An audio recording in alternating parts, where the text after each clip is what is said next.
Dean Davis Show right now. We are joined by senior writer from We Are Regal Radio, the one, the only Josh Hicks. And he has a fire take that's about to get flambasted. He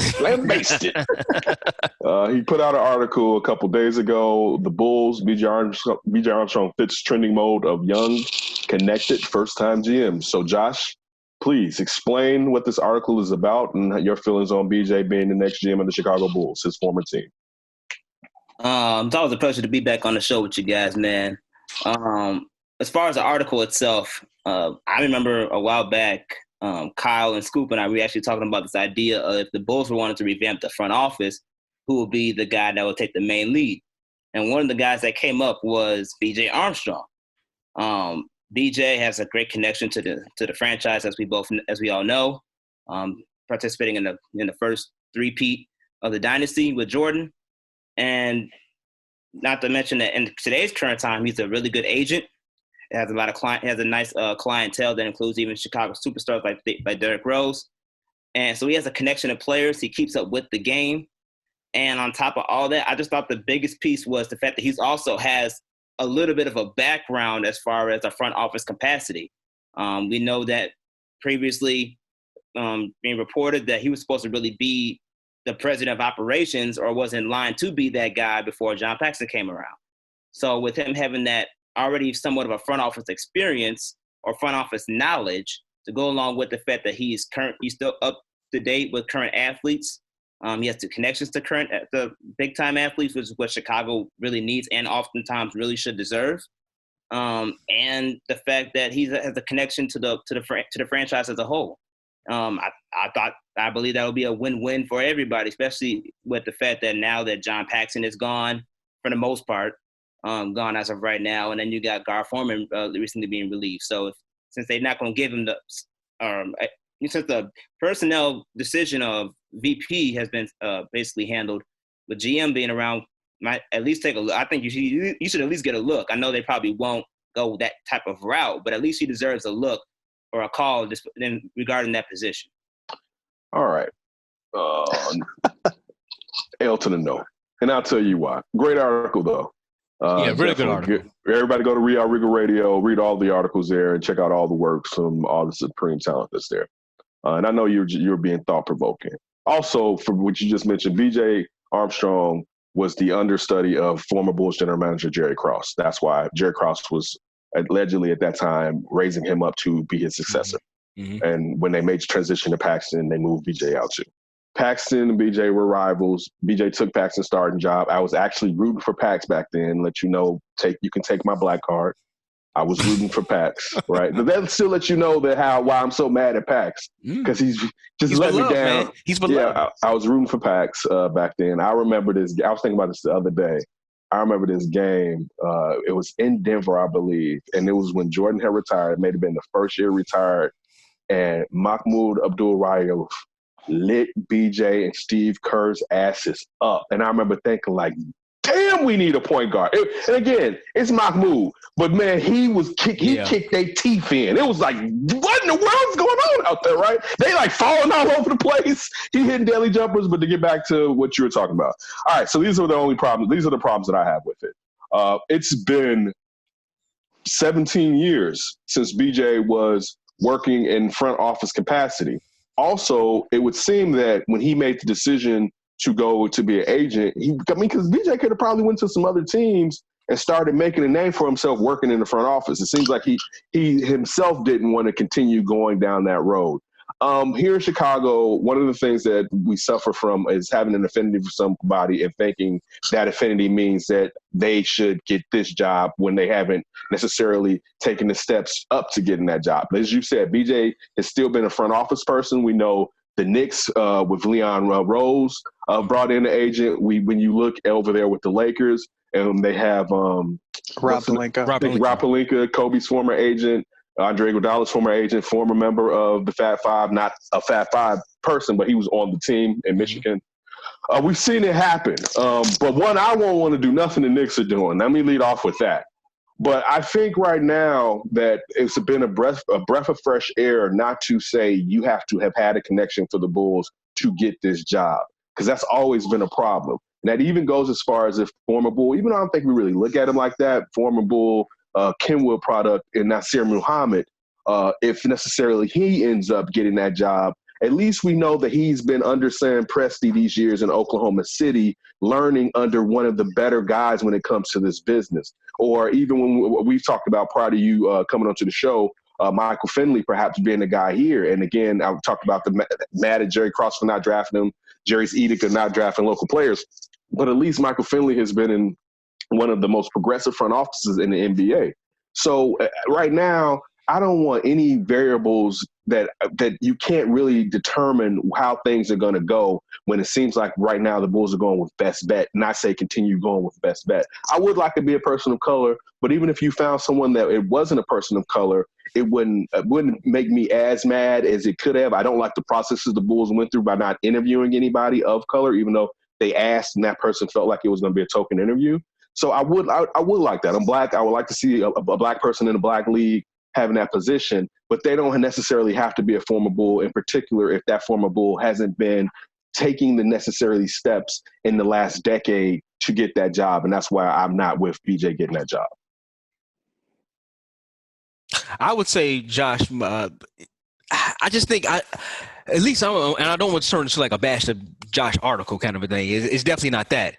I would say that it's probably time, at least for right now, they have gone outside. It's the first time the Chicago Bulls ever done that. So it would be kind of interesting, although, as you said in your article, Nasir Muhammad did interview for the position. He is a former Chicago Bull. But it'd be kind of interesting to me if they would actually go out and go back into the family per se and hire somebody for a position when they just hire somebody from the outside who's probably going to bring in a lot of people from the outside and kind of flip it over. But let me ask you this: what part of I know you mentioned that BJ, saying he has the ties in to the players because he's an agent. But from your opinion, why do you think, at least for him and not somebody like a Rich Paul would be a better fit? Because this guy has some of the bigger names in the league. Why BJ? Is it just because he is from Chicago? Now he's from Chicago, but he played for Chicago Bulls. He understands the inside of the organization. But why someone like BJ instead of like a Rich Paul? I think because of the fact that in this industry, agents know agents and players know players. Mm-hmm. And it's a matter of, and obviously when it comes to agents and players, it depends on relationships and connections. But at the same time, if you are a respected agent like BJ Armstrong is, 9 times out of 10, you're going to know a top tier player, especially when you have a client like Derrick Rose, who is widely received and widely approved within the league. I'm pretty sure he's connected to some people in some way, maybe not from an actual business perspective.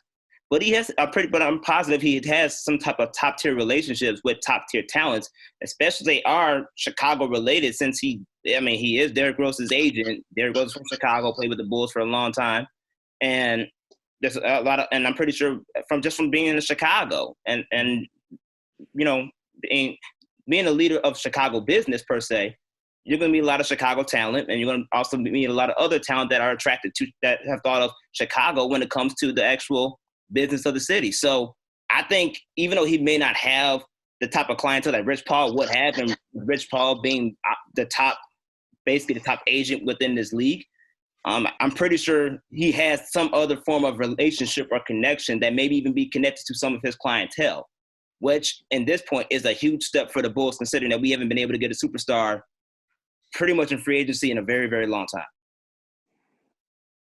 All right, D and Davis Show. We gonna have what's right now. Senior writer for WeAreRigaRadio.com, Josh Hicks. Make sure y'all follow Josh on Twitter at jhicks042. I still got it. All right, make sure you go to WeAreRigaRadio.com and check out all their articles. So, Josh, let's say if BJ doesn't get the job, who is real quick? Wait, before you do that. Oh, go ahead. All right. So the only thing with that, as far as him being a former agent, is still, will those players decide that they trust the Bulls? It's one thing to say, I'm cool with BJ, but you don't know if the culture here has necessarily changed. So that kind of would have me like, I'm not sure. And also, regardless of if you're friends at some place and it's like, yeah, my friend's there, that would be nice. But man, people still like playing on the coast. People still don't like playing in cold cities. So I don't know if BJ being a former agent could do it. And then so on the flip side of what you said, Josh, is this.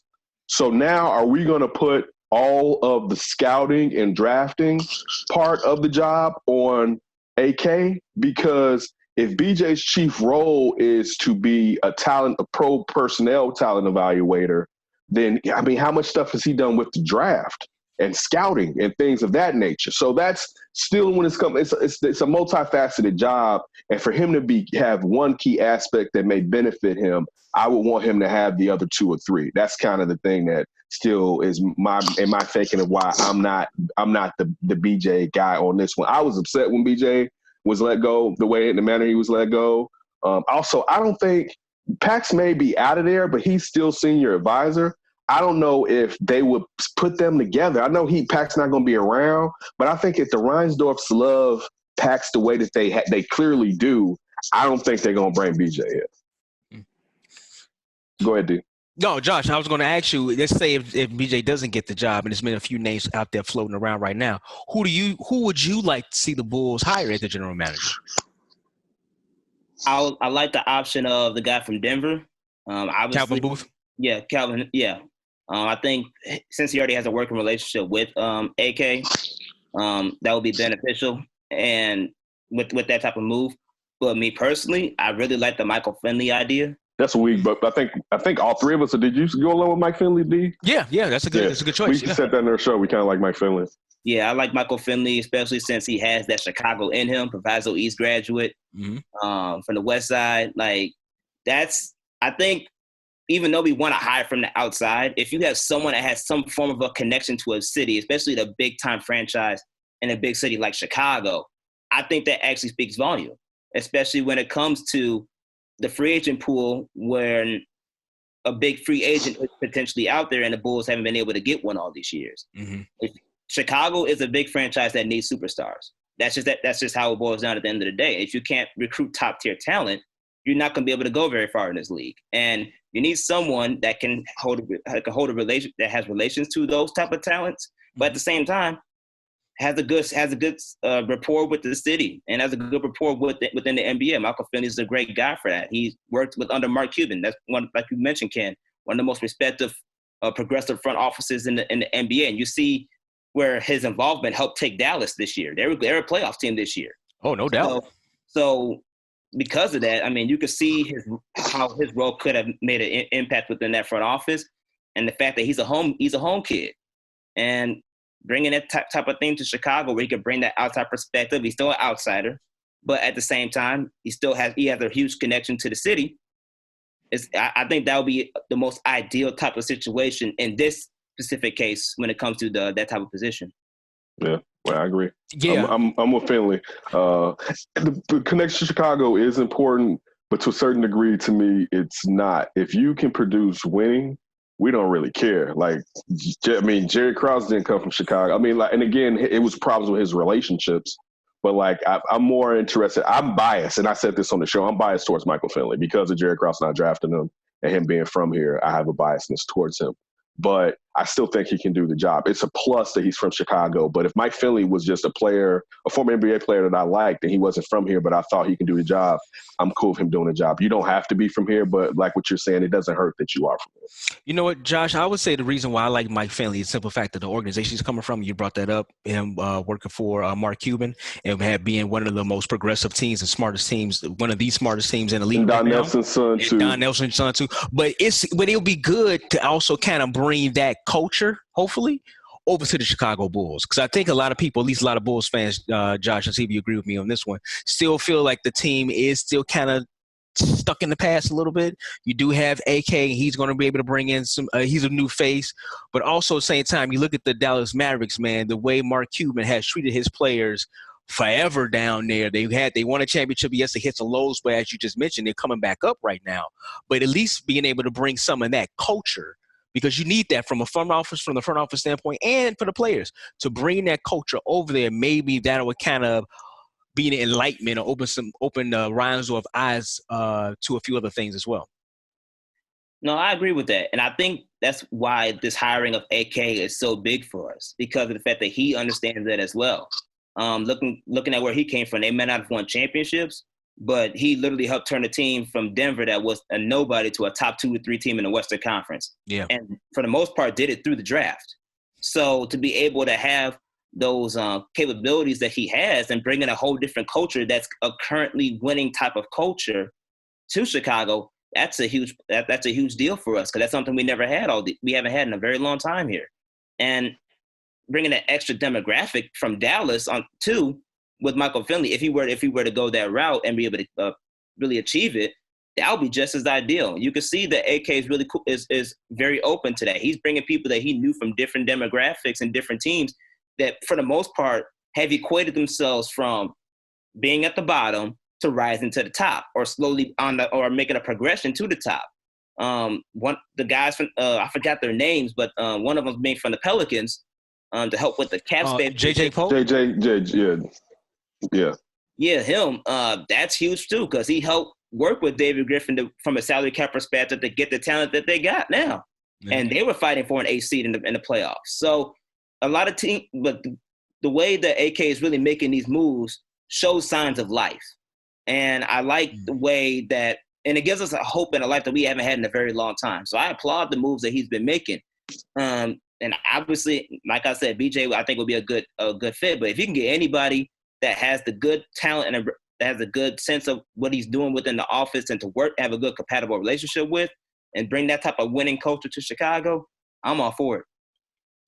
And also, real quick, and most people know when we keep saying AK, we're talking about Bulls Vice President of Basketball Personnel, Arturas Karnisovas, or Karniasovas, however you want to pronounce it. We're going to go over that at least for another few months before he tells us the proper pronunciation for his name. Just like Thibodeau, when he used to be Thibs and he got here, he wanted to be. It was like, hold on, man, that's not what it was. Thibodeau. Now you want to be Thibodeau. Slow down. So we'll find it. But just so everyone knows who necessarily we're talking about, Josh. Yeah. What other articles do you got coming out on the site? What should we be looking forward to? Let's just say that right now there's some things that are in the works and I'm trying to set up. Hopefully you'll be able to get something from me regarding The Last Dance with that documentary starting to come out on Sunday. Nice. So be on the lookout for something from me regarding that. And Josh, you're younger, so this is going to be kind of the first time. I mean, you're here in Chicago, we got family like that, and grew up a Bulls fan. But this is going to be like your first time really being able to see this '98 team, right? Yeah, for the most part. I've obviously, as a young guy growing up, I've done my fair share of watching the finals and watching the individual games and things of that sort. So I have a sense of what it means to see Jordan's reign throughout the Jordan era and the different players he's affiliated with. But to be able to see this, I'm excited for this Last Dance documentary to go so much in depth of what really goes on within this last year of this championship run. I'm excited to see what really took place from all the different angles that they're really coming with. So I'm really excited to see that. All right, nice. D. All right. Well, Josh, hey, man, thanks so much for hopping on with us. We really appreciate it. Everybody, like we said before, we are RegalRadio.com, senior writer right here. Make sure you read all his articles there. Also, make sure you follow him on Twitter at jhicks042. Please support We Are Regal Radio. That's right. Definitely, there's a lot of talent over there. Shout out to Kyle and Sid, to name just a few, and Ryan, who was our executive producer, but also you can find some of his writings on the site. Definitely keep supporting it. Brothers are trying to make moves and do things in a positive manner and even give you thought-provoking articles as Josh just did. So make sure you go there and check out his article on BJ and the other articles on the site. And Josh, we always appreciate it. Please, everybody, don't do anything crazy before you hear from us again. All right. Thanks, Josh, and keep your hands to yourself.